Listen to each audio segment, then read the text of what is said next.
Sounds great. Let's get started, shall we? All right, very good evening to you all. I am Mahesh Das, President of the BAC. It is my pleasure and honor to welcome you to a special lecture by one of our very own, Maria Bellalta. Maria serves as the Dean and faculty of our School of Landscape Architecture. We are fortunate that Maria has been a member of the BAC community for nearly a decade. Let me first share with you some biographical information about Maria, and then also share with you some stories to introduce you to this distinguished lecture. So first, let me thank our sponsor, Eastern Savings Bank, for their generous underwriting of this series of talks. And now let me talk about Maria. Maria is truly a global citizen.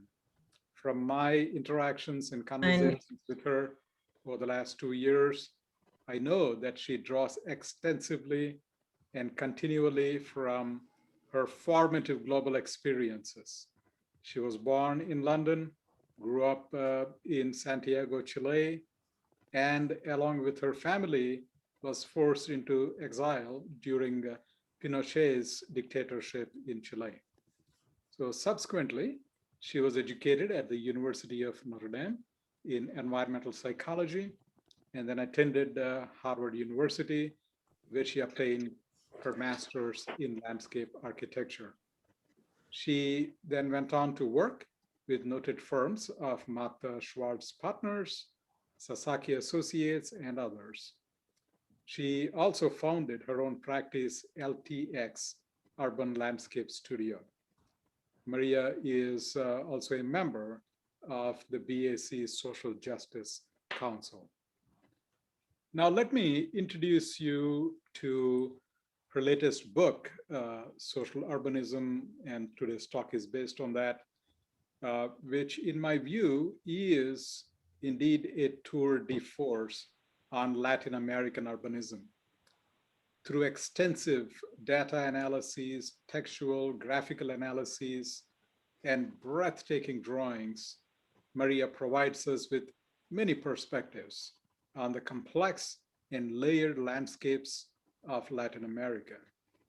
She presents different facets of the intersections between the economy, politics, culture, the colonial histories, and natural landscapes, including such aspects as gold production, silver production, narcotic enterprises, oil and natural gas, and their impacts on urban design. This book could not be timelier when the importance of social and environmental justice has finally emerged as a defining movement of our times. Permeating through the various chapters of the book is the unifying theme of social urbanism. Social urbanism draws from curiosity, respect, dignity, equity, and engagement as the primary drivers of processes and productions of space in the city. When you think about it, the most powerful way inequity and injustice are codified, manifested, and maintained in societies and civilizations is really through the way our cities have been designed, constructed, and transformed. And this is a lesson we learn from the turnaround of an entire city from the abyss of political and drug violence to a city recognized as the most innovative urban transformation on the face of the planet. After all, the words inclusion and exclusion are spatial terms for a good measure. So for Maria, social urbanism is not a model, but a process and a movement. So Maria helps us fundamentally rethink our understanding of and approach to landscape architecture and spatial design. Her approach not only highlights the relevance of landscape architecture today, but also the need for bringing the social urbanistic lens to social justice. Spatial design is not about designing shiny objects and verdant landscapes for the privileged, but about deeply caring and engaging people, examining social structures and hierarchies, political dynamics, and trajectories of transformational leadership. I have to share with you a story that Maria has shared with me recently about her sister's reaction when her sister saw the book, Maria's book. So her sister said, Maria, I have no idea you are such a revolutionary. You have to be careful. And I think that comment illustrates and epitomizes both the power of Maria's book and the need for such a discourse when democracies hang in balance all over the world. So please help me welcome Dean Maria Bellalta.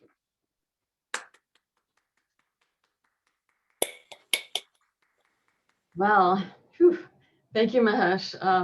Really, what a truly wonderful introduction. I am honored. And I'm very excited to share ideas tonight at the BAC, my home away from home.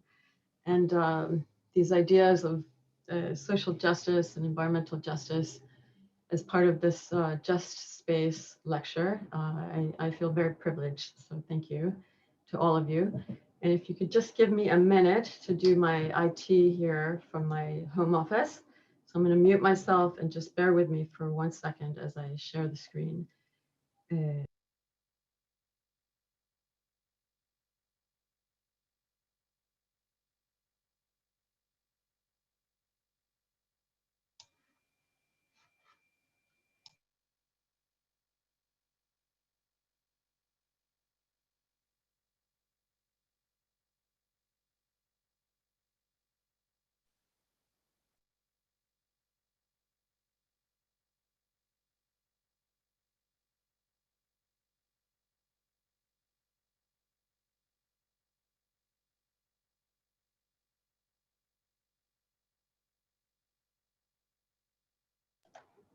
1 second more.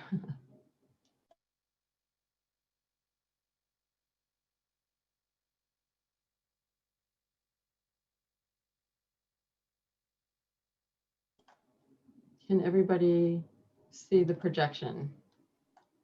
Are we good? Perfect. Okay, thank you. Alrighty.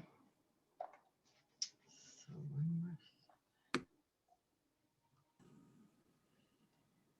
all right, thank you again. So let me begin by sharing a few personal notes in addition to the very privileged and long accolades that Mahesh has shared to contextualize this presentation and to reveal the complexity imparted through social urbanism and the dynamics that I feel exist between geography, culture, and spatial design.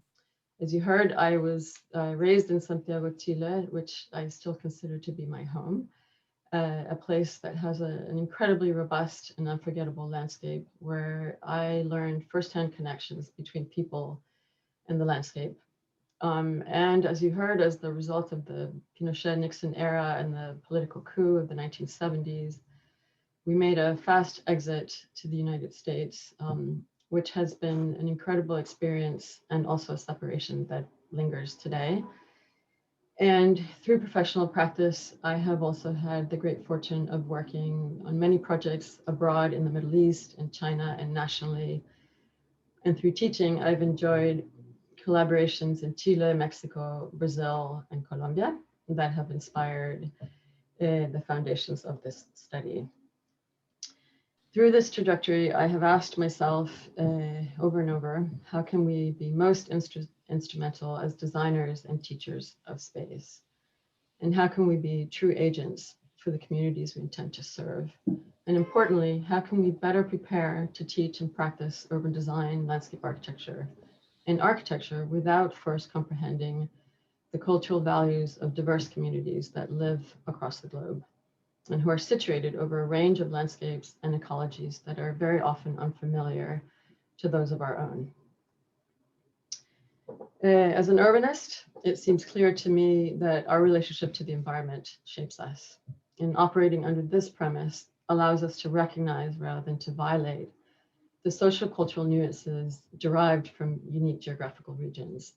We can dig deeper by acknowledging that even while neighbors, communities, or countries may be separated by political or physical boundaries, the landscape and the earth continue to flow through, vetoing the idea that any one side may be supreme. Here we see the branch line separating the global north from the global south based on GDP, gross domestic product per capita.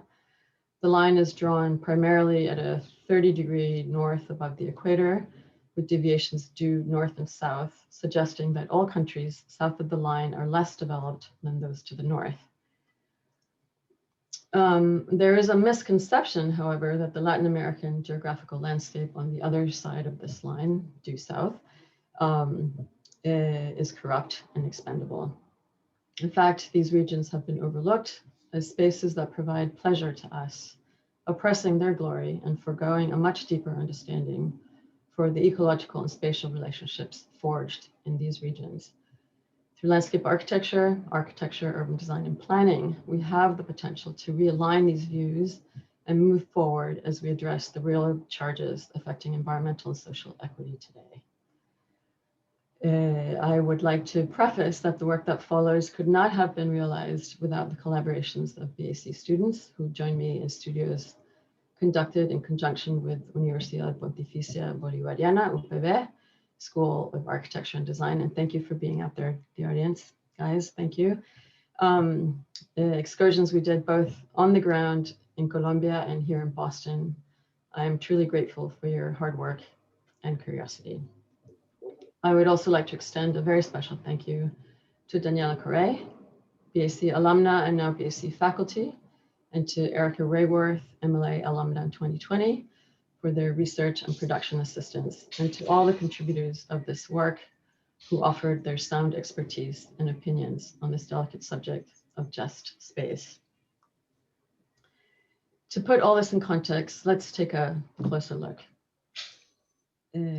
Here we see how the United States and Mexico share a sliver of land of over 3,000 kilometers, roughly 1,800 miles. El Rio Bravo del Norte, or Rio Grande, marks a pronounced stretch of over 2,000 kilometers, or 1,200 miles, separating Mexico from the US. El Rio Grande is the line in the sand. This line represents a geographical boundary between El Paso, Texas, and Ciudad Juarez, Mexico. This US-Mexico border is marked by this line running across two regions, yet draped over one single landscape. This line also delineates the broader division by the political supremacy of one country over the social, economic development, and autonomy of another. The fracture results from a narrow view of power ruled by political incentives rather than by the strength of geographical and cultural virtues. And so, social urbanism through a written and visual narrative provides an exposition of how the landscape in Latin America and its indigenous communities have been overshadowed, forced to serve faraway societies, and production and exploitation here are a perpetual theme. And so I offer an alternative view by repositioning the landscape as a cultural space that is formed and influenced by the unique regional geography of each particular area, provoking a deeper realization of what the environment truly offers. This stance enables us to identify and admire the multiple connections and meanings that spaces signify for various communities globally, therefore inviting us to contribute to spatial planning through dynamic exchanges between habitable space and the social values of humankind to coexist. Latin America, as you well know, I hope you know, is blessed by many oceans, the Pacific, the Atlantic, and the Caribbean Sea, influencing the customs of the various countries belonging to Central and South America and the Caribbean islands. Bordering with, though disconnected to the United States, as you saw, Mexico as the golden region heads Latin America to join with Central America, Guatemala, Belize, El Salvador, Honduras, and Nicaragua. And more than 7,000 kilometers of Pacific coastline contour the rugged edge of the Cordillera de los Andes, outlining Latin America's distinct topographical character along its southern cone. In the interior, the lowlands collect heavy rainfall from the tropics, later depositing the fresh water into the Magdalena and Esmeralda rivers, northbound toward the Caribbean. And as the final confluence of multiple rivers carrying over 20% of the globe's ravine discharge, and as the widest and longest stream bed, the Amazon River in Brazil is formed, traveling through the forests before finally arriving to the Atlantic Ocean. Brazil occupies the largest area of any country in Latin America, with 8.5 million square kilometers of land, 60% is classified by forest floors, including rivers, and 30% by agricultural production, providing the country and the globe with the richest and most diverse biosphere in existence. Latin America traverses 14,000 kilometers from north to south with a varied landscape composed of arid, desert, volcanic, rugged mountains, wetlands, and tropical forests, to expansive lake districts that culminate in brisk pine forests in the southern tip of Chile at the end of the world. And this is beautiful Chile in the south. Transcending from coast to coast, the connections of people to the landscape are imprinted, framing the dominance of their cultural values. The terrain and geomorphology are extensive, with forest floors, agricultural production, which together with the intensive hydrological patterns throughout, define a huge diversity of ecological and social frameworks. The long strand that makes up the Cordillera de los Andes is not only the longest and most distinct mountain range worldwide. The Andes provide an array of minerals and goods: gold, silver, emeralds, sacred trees, fruits and flower offerings to the gods that have influenced Mesoamerican, Mayan, Aztec, as well as Inca cultures and their religious rituals as far back as the 1st century. The greater ecological value and connections to the landscape have abounded since the beginning of time. And I offer here an excerpt from chapter 1, and I quote, "Teotihuacan, the city of gods in Mexico, was erected as a religious center characterized by astonishing architectural forms made of 60-meter tall pyramids reaching up to the sky, perhaps symbolic of the mountains, built from the local stone and handmade adobe bricks covered in brightly colored limestone. These practices influenced Mayan and later Mesoamerican cultures of the pre-Columbian era, who adopted similar customs of building pyramids as temples and tombs to commemorate the gods. With associations to the natural essence of the area, the indigenous people drew celestial inspiration from the cosmos and the eclipsing sky, from the red and light tones of the earth, the open sea, and the grassy reeds that sprouted, providing maize, beans, chilies, chocolate, and later sugar. Crops were cultivated using a raised bed system to collect irrigation and yield the harvest. Gold and silver, along with colorful bird feathers, were worked to create decorative jewelry for adornment and as art pieces, indicative of the region's natural soil capacity to provide lustrous and exotic resources. Aztecs, much later during the 12th century, built Tenochtitlan, the city-state sitting over the central lake plateau in Mexico City. Conquistadores viewed this space much differently, not as an ancient city nor agricultural society, having been established from the roots of the ground upon which it stood, rather as an idealized place. Employing several forms of brutality, 250,000 indigenous people were killed. Murder, starvation, and disease were worth nothing more than pure gold and nothing less than pure greed. The same stones used to build the pyramids were tumbled, only to be reused by the Aztecs themselves as they were forced to build Spain's Catholic cathedral," end quote. And so for colonists 500 years ago, who sought to gain control of the New World by seizing Latin Latin America's magnificent riches and exercising dominion over its indigenous cultures, for industrialists who supplanted machines to simply speed up this process, and later for capitalists who have repurposed this precious terrain into a vast manufacturing field, the value of the Latin American landscape has been considered a mere and practical commodity.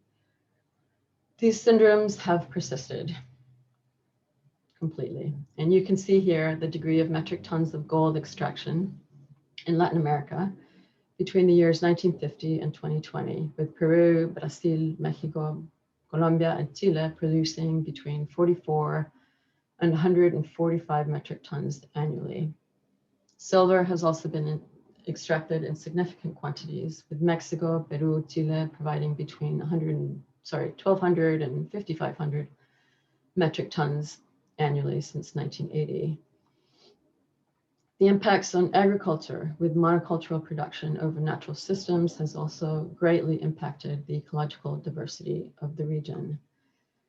And this has diminished small farming that has been overtaken by international production and interest, leaving the region depleted and preventing the social and economic mobility of local and national industries. There is so much more that we need to understand and that has to be revealed to fully understand the detriment inflicted over the Latin American landscape and its deriving cultures and communities. To perceive this imbalance, you can see in these diagrams the varied and rich landscape yielding gold, silver, copper, coffee, sugar, petroleum, hydraulic energy, gas, fresh water, and forest cover per country, for instance, at the top of the red line. Each arc represents a period from 1950 to 220. Quantities are represented by the extent of the radii. Similar ratios shown at the bottom of the red line indicate how these natural assets deviate dramatically, evidenced by the marked deficits in socioeconomic conditions evident in Latin America today. These include life expectancy, child mortality rates, working age ratios, levels of education, poverty rates, and GDP, gross domestic product based on US dollars. To expound on this theme, you can see GDP per capita between the global north and the global south with a focus on Latin America, with a vast range of between $1,900 as seen in El Salvador compared to over $32,000 in the United States at the top of the line. Ratios of US foreign investment versus US foreign assistance in Latin America over the past 5 years are also significantly disproportionate.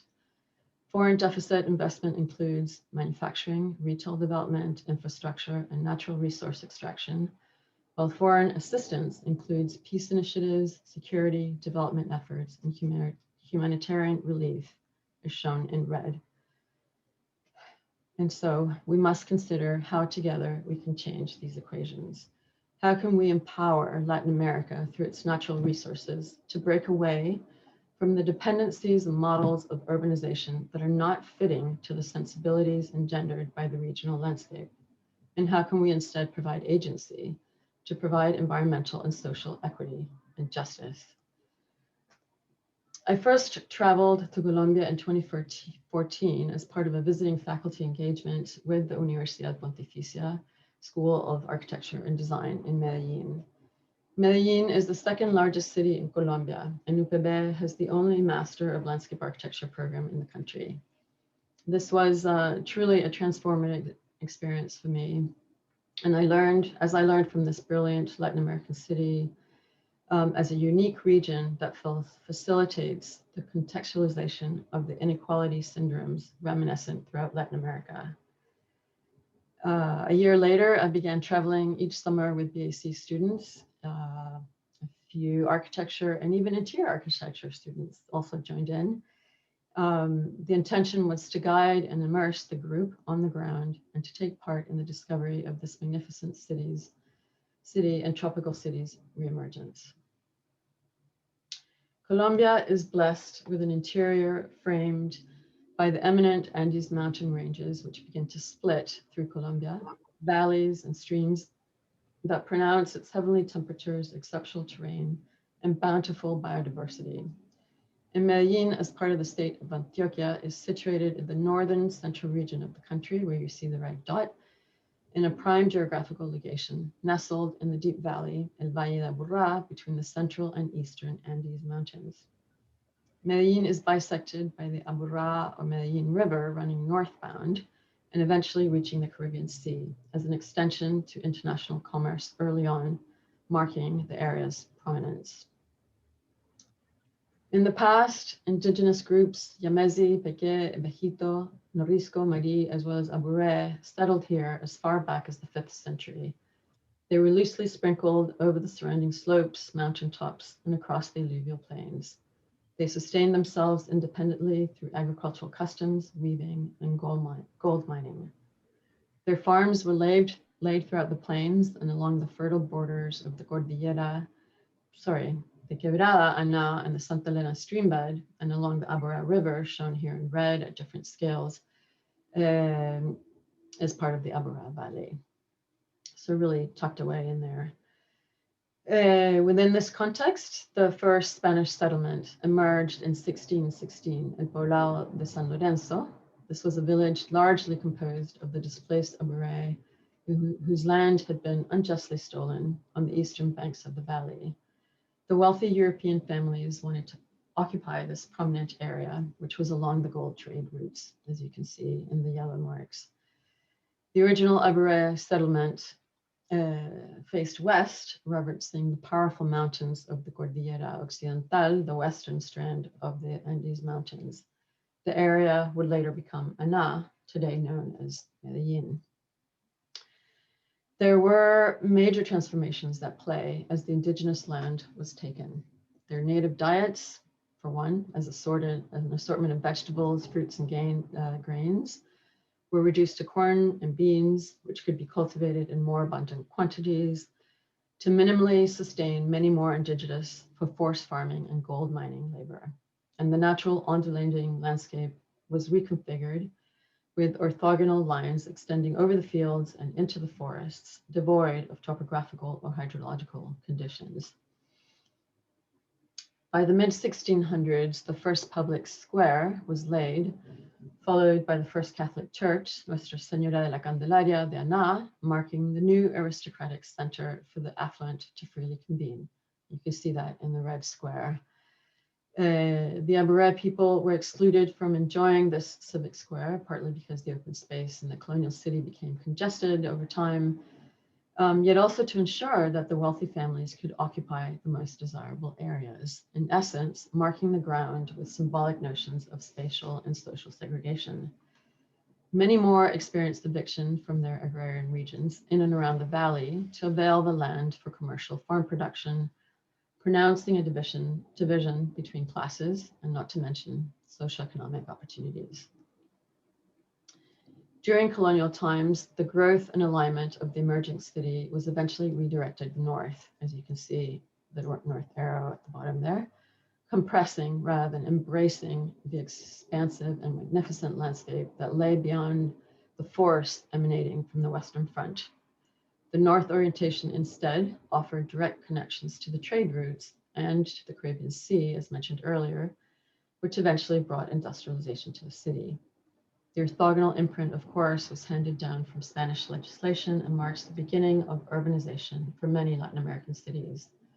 The grid also frames a legacy of international imposition. This can be detected by many similarities of one city to another throughout Latin America, though they are afar and in their own distinct regional landscape. The expansion of the grid, subdivided into singular lots with varying uses, had no real connection to the earth. Rather, the order was purely a method for codifying plots with a mathematical value, and associations to the proximity of the water's edge or to the undulating topography, to the highest views or orientation toward the sun were ignored, and the marks of an artificial pattern instead have dominated. Now let's fast forward to the early 20th century with the arrival of the Antioquia Railway in 1929, with increased industrialization and international business enterprises in Medellin and throughout the state of Antioquia. intensifying the original trade routes marked by the Medellin River. The patterns replay an ongoing push-pull theme of indigenous and agrarian people being pushed out of their territories and pulled in to serve greater international interests. The syndrome was compounded as the city's industrialization took off, offering employment opportunities and becoming a draw for people to move to the city. And at the same time, the city's industrialization operated and has continued to do so through an unjustified appropriation of agrarian land to cultivate crops, monocultural crops, I should say, to supply the foreign demand for agricultural products, sugar, coffee, flowers, and of course, coca. And let's not forget the environmental impacts and metric tons of gold extraction. Between 1905 and 1951, Medellin's population grew from roughly 60,000 to 360,000 inhabitants during a 50-year span. And by 1973, as shown in the middle of the slide, Medellin's population had grown to 1 million inhabitants. That's bigger than Boston. And today, the city has reached a density of over 4 million people, a growth sprout of 3 million over a 50-year period. Here you can also see the east-west orientation later becoming predominantly northbound. For Medellin, the rapid growth of the city has created greater injustice and inequality. It has also revealed the degree of substandard living conditions that we must address. Many parameters are compounded here, including the forced migration of the city and certainly the deficit of GDP discussed earlier with education and health substandards, not to mention the lack of available space for local production as well as to properly house the increasing population, all within a steep valley. As you can see here with the Medellin running north in the center of the city, as a whole other discussion impacted by social divisions that we can get into maybe tonight or another time. The elevation of the city sits at 1,450 meters or almost 5,000 feet. And the edge of the bowl reaches 1,770 meters, almost 6,000 feet above sea level. Rapid migration due to industrialization and agrarian land disputes resulted in a 5-decade civil war between 1968 and 2013 that led to the internal displacement of 5 million throughout the region and the murder of over 250,000 people. The FARC, Fuerzas Armadas Revolucionarias de Colombia, the Revolutionary Army, who has fought against paramilitaries in the state to protect and give back the agrarian land to rightful farm owners, together with the lack of space in the valley, eventually led to complete collapse of civil society. Homicide rates in Medellin in 1991 reached 375 per 100,000, compared to New York City's at 35 per 100,000 during the same year. Slowly, these numbers have decreased, and in the year 2000, dropped to 175 per 100,000 and to 20 per 100,000 inhabitants in 2015. A peace accord was signed in 2016. The associations of Latin America as being unsafe and derelict, and in this case, Colombia with Pablo Escobar and the narco-trafficking empire, are more the cause of our own modernization and poor planning than to any bad blood the agrarian people may have. Looking back, the assassination of Salvador Allende in 1973, Chile's democratically elected socialist president, was an international maneuver to ensure that national industries were privatized in the hands of a few big guys who would connect to the interests of foreign investors. You can see here the bombing of the Moneda, Santiago's White House. Similarly, Trump's attempt at a border wall aimed to divide and repress rather than unify to promote prosperity and well-being for more. And so the legacy has gone on in so many Latin American countries and developing cities, taking and not giving back, therefore suppressing a more collaborative approach to progress. Miraculously, Medellin is considered today a model city for tomorrow, and one that is being carefully studied given the impressive urban developments that have taken place over the last 2 decades, including transit-oriented and open space projects that appear to be offering the city its long-awaited renaissance. And in this slide, north is pointing west. as it was originally. And now we're back to north. Together with my students, we explored on the ground, and we certainly also took up to the slopes to understand the layout of the city. Intense hydrology characterizes the region, with the Santa Elena streambed on the east, as I mentioned earlier, the Iguana on the west in the center, and the the Medellin River in the center of the city. Medellin has 380 square meters of steep terrain, roughly 147 square miles. Boston, as a point of reference, has 89 square miles, but it's very, very flat here. Its footprint is roughly 60 kilometers long and ranges between 3 and 10 kilometers wide.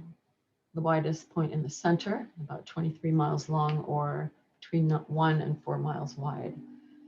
With a population now of 4 million people, the city has reached a density of 41,280 people per square kilometer, or 16,000 people per square mile, compared to Boston at 5,344 per square kilometer. This equates to about 1 and 3.5 meters squared per person, or 10 to 37 square feet of space per person. Here we can see the profile of the valley with the north and west east sides, the northwest and east sides being quite steep, together with the central western side. The southwest side is less inclined, and this area is reserved for the most affluent districts of the city. Average dwellings range between 7 and 33 meters square, about 75 or 345 square feet, with families of up to 12 members per unit. In the new social housing, these big giant towers have very little connection to the ground, especially for an agrarian community. Here, we can see the available public open space, which is very, very scarce.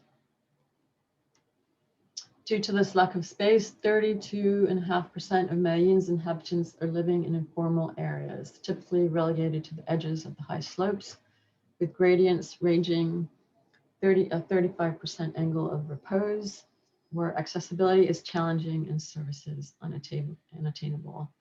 On the left, you can see the informal settlements in orange, combined with flood and landslide risk zones.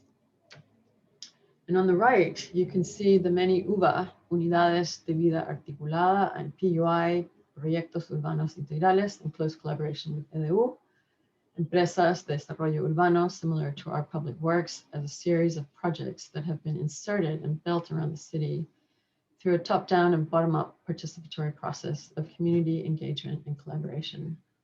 Many of these projects are strategically located in accessible and underserved areas and are the building blocks of social urbanism.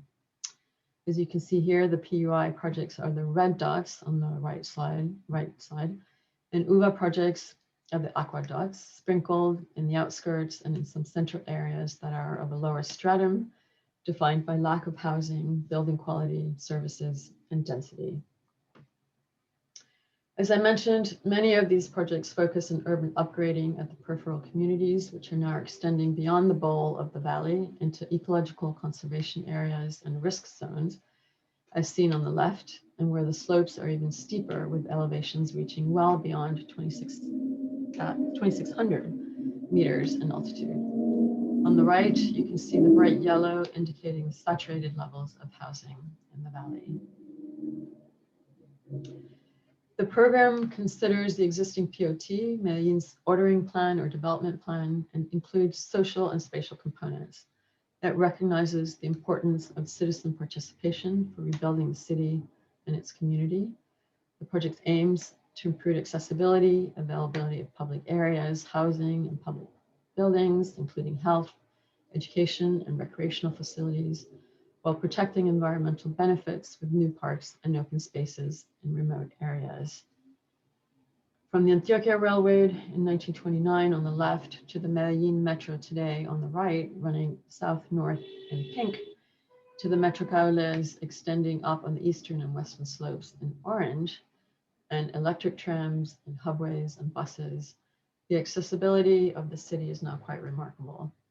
The intention of extending the city through transportation has been key to welcoming all citizens to partake. Here's the elevated metro line running through the center of the city in the historical district. And here you see the Metrocable lines providing accessibility to the communities living in remote areas, making their journeys to and from home and work more feasible. Rather than 2 hours, 20 minutes. Library parks, community centers, educational and vocational schools are being inserted into these neighborhoods, inviting the community to partake in the cultural offerings of the city. You can see Biblioteca España, the Spanish library, in the background as a beacon high up, further integrating the city with upward gazes as from the high slopes down to the city and making the whole city more cohesive. Here are more library parks, La Ladera on the eastern slopes and Belén on the western side, offering places for quiet contemplation, vocational training, and community meeting spaces.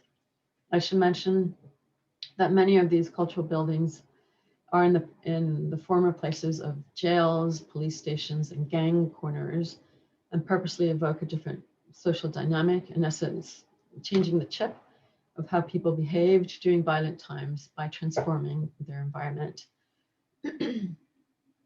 Here we see the civic and public parks in the center of the city along the river, as well as up high, providing cultural and recreational amenities for the community. On the upper left is the Memory Museum dedicated to the many people who were murdered during the violent years. And at the bottom left is an UVA project as a type of YMCA. And to the right, we see the River Promenade Project and the Museum of Science. The Botanical Garden, as well as the Parque V and Eco Park reaching up into the cloud forests, reveal the natural ecology of the region to the public. And all of these cultural encounters are free to citizens whose income is below a certain level, as is the metro and connected transit systems. These projects and many, many more are being built by the community and are changing the physical and social dynamic of the city. Funding for the projects, both construction and labor, has been through EPM, Empresas Públicas de Medellín, as I mentioned, our sort of Department of Public Works, established in 1958, which has provided the financial backing for these interventions across the city. It has also employed all the workers who now have gained valuable skills, earned an income, and who are constructing their own city. EPM's annual margin of profit invests in the vicinity of $750 million annually to help propel public enterprises in Medellin, including the metro and the public health system. This model of urbanism is based on a portfolio of planning and architectural projects and a community participatory process that has great merit. It relies heavily on strategic programming as part of a spatial design construct, and it also depends on public engagement to take part in the rebuilding process, incentivizing and including the inhabitants of the city, even those living at the edge, which is rare. It reveals strategic investment that energizes the local economy and which could relieve foreign dependence in the long run. Over the course of the past 6 years, we have traveled to many of these destinations and many more, and have developed some in-depth projects shown in the pink circles, many of which are located high up in the slopes. Students have engaged with community members and experienced firsthand the dynamics of this landscape, working side by side with students from UPB, the university in Colombia. They've gained valuable experiences in the field, exchanging technical skills and cultural traditions, permitting each student to embark in explorations that consider ongoing urban development, the urban development of Medellin and of global cities. Here we are in La Sierra, an informal neighborhood in the central eastern slopes at an altitude of almost 2,700 meters above sea level. The topography alone is, mind-boggling for all of us, but fascinating. Three-dimensional studies of the steep terrain with ideas for housing units, and a distribution of housing proposals during dry and flooded seasons in this high-risk zone of the mountains. three-dimensional studies to identify suitable slopes on which to build housing, and the grid of the city is superimposed onto the topography of the valley. Next slide. Here we see a master plan for increased housing, including shared public spaces between two separated neighborhoods, divided by streams and a culture of gang violence. And ideas on how to mitigate these divisions through connections that invite the adjacent communities to partake in a central zone. Here we have the Santa Elena streambed in the middle of the eastern slopes as the origins of the city. This project looks at reactivating the ecology of the streambed to create a cultural encounter instead of a contaminated, derelict water body divide. These studies propose horizontal connections as extensions to the Metrocable in the high slopes with a multi-purpose hub that offers transit, health, and technical training on the drawing on the left, and housing typologies of the slopes as modular, stackable units derived from local customs of adding on to welcome extended family structures. These studies are to connect an affluent district in the city's center, adjacent to a disenfranchised neighborhood that sprouted here long ago as a sort of squatting neighborhood, which later became the city's waste dump, even though there were people living there. The project proposes a cohesive and shared cultural zone that will revitalize the central spine along the river. And this project in the same area considers how to realign the river roadways to cede to pedestrian flows over vehicular ones, while also strengthening the cultural programming along the corridor. Here's a community center building proposed along the central spine as part of the river redevelopment project to restore the ecology of the watercourse and natural landmark running through Medellin. And here we see an art museum and artist studio lofts nestled into the slope of the mountains with elevations that integrate with the profile of the landscape beyond, also as cultural offerings in the central river zone. Each of these projects has pushed the students, and certainly me, to rethink the parameters of our work. The scale of the projects is impressive and sometimes overwhelming, and the layered physical and social conditions are intensive. And so to conclude, I certainly do believe that these academic studies and the lessons stemming from the social urbanism projects and processes offer a way forward. The planning vision is inspired and informed by the regional geography belonging there and not here, something that we need to understand better. The conventional city will also need more room to grow beyond the bounds of a grid or a wall, and instead become responsive to and symbolic of the organic forms, the diverse ecology and communities of this Latin American landscape. As the city continues to expand and as the patterns of urbanization multiply at a global scale, we must agree that the lines of division can no longer be applied. Social urbanism stemming from Medellin offers significant lessons through the magnificent projects, the greater inclusion of the community, and through the ongoing will to work together, forging the future of the city. We mustn't forget the layered history of this productive region, the gold and agricultural riches that have been swiped away, the rapid industrialization as a result, and the physical implications to the landscape as to the social structure of its agrarian owners. The violence that Colombia and Medellin in particular have endured mark both the landscape and the community, who wear the scars and carry the weight of a region despoiled by colonialization 500 years ago, and by ongoing market-driven economies and internal and international power.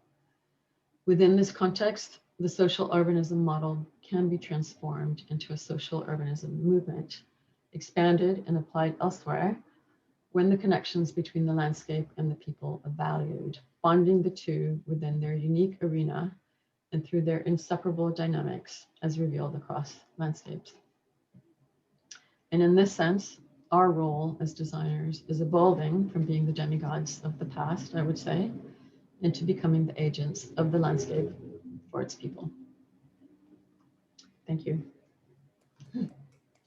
I will stop sharing. get my mouse over here. There we go.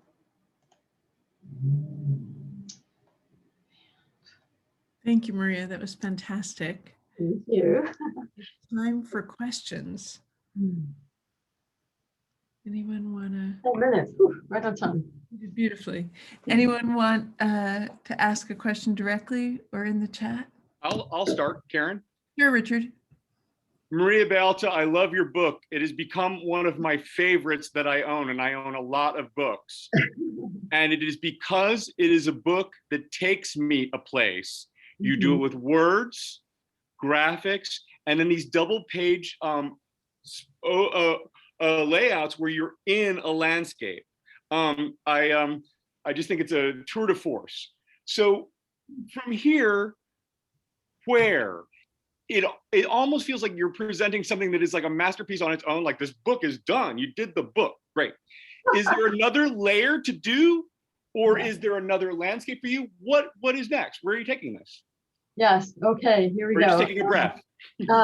So I, believe me, I am in a bubble in my own head, having come transcended from that work, which I will never abandon. But I am already contemplating what comes next. And I need to get back together with my contributors, and we need to sort of put our hands on the table a little bit. I have relayed a long history, and I've learned a lot through it. So I want to write more about what next, certainly, and I want to teach more about what next. And I want to be a leader in what next, if that's not too ambitious. But All right. I'm convinced we can't do it the same old way. So stay tuned. Thank you, Rich.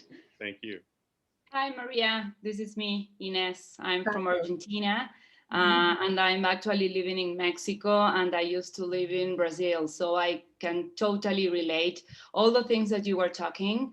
I mean, being in Teotihuacan and seeing all the cities, the Aztecs and everything. Yeah. And I also live in the Mexico nowadays state. You know, I also make the border from Mexico City to Texas by car.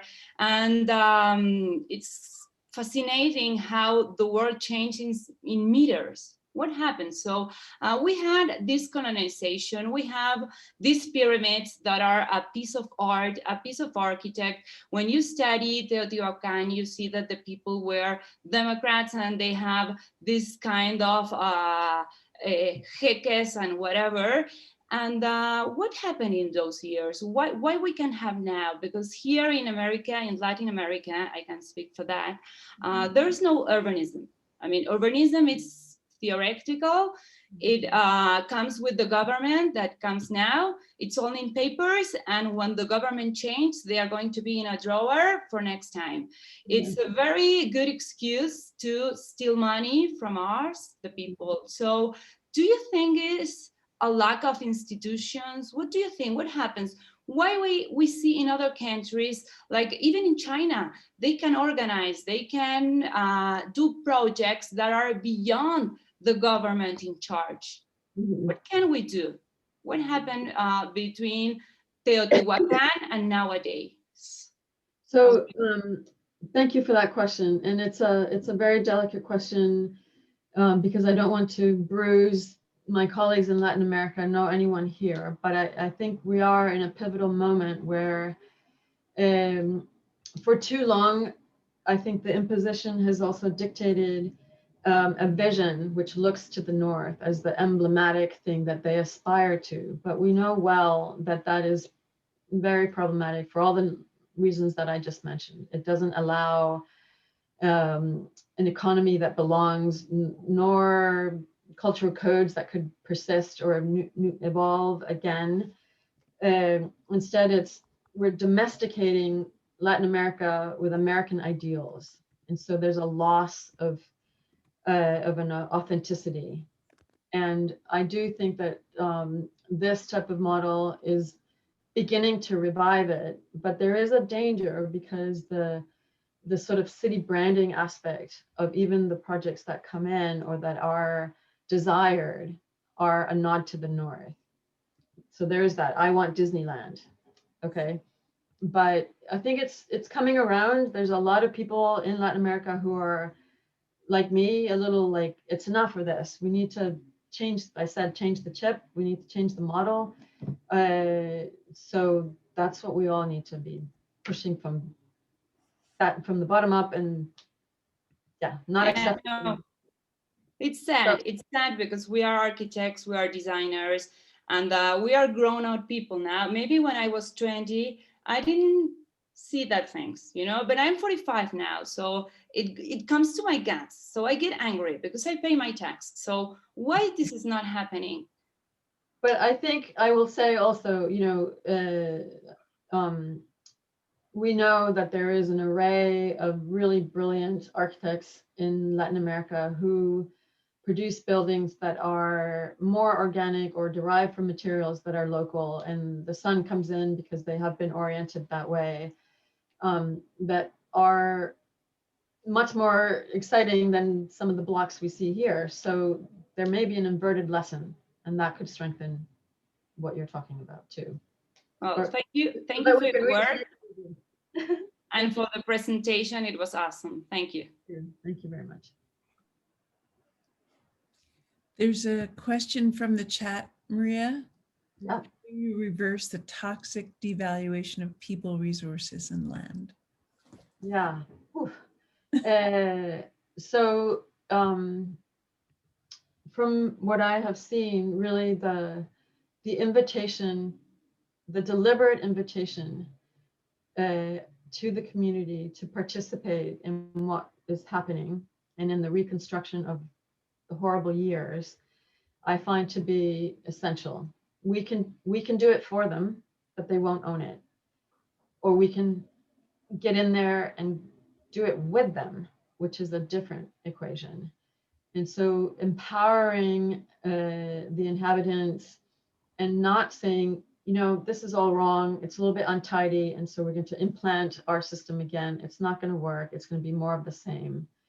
You know, when I must say, and really quickly, when I first saw Medellin, which is a very difficult landscape to read, you don't understand the layout of the city right away because you're surrounded from mountains, and so you don't know where you are. And so it's very different from our orthogonal, methodical. That's okay. We have to learn.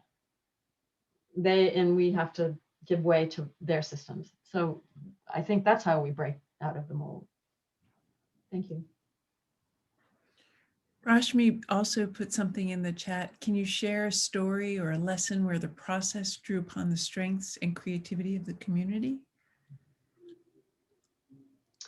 Definitely. These are agrarian people who know their landscape better than anyone.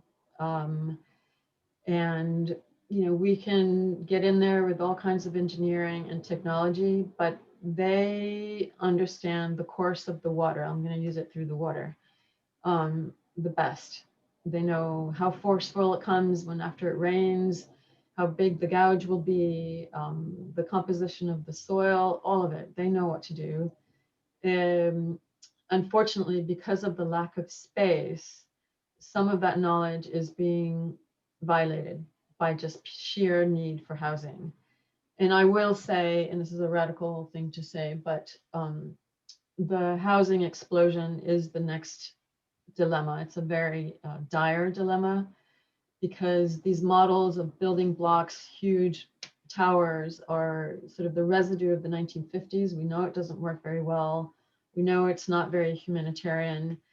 It's a numbers game. How many units can I get in this plot of land? And then later we'll gentrify and push them further out, et cetera. But the agrarian people's connection to the earth continues to be worsened, let's say. So, but yes, I have learned huge amounts that reveal a greater understanding of how natural systems work. I'll just say that. Thank you. That's fantastic. Good. Any last questions for Maria? All right, if you could all unmute your microphones for a moment and give Maria a round of applause for debuting her book with our community. It's a real honor. Thank you.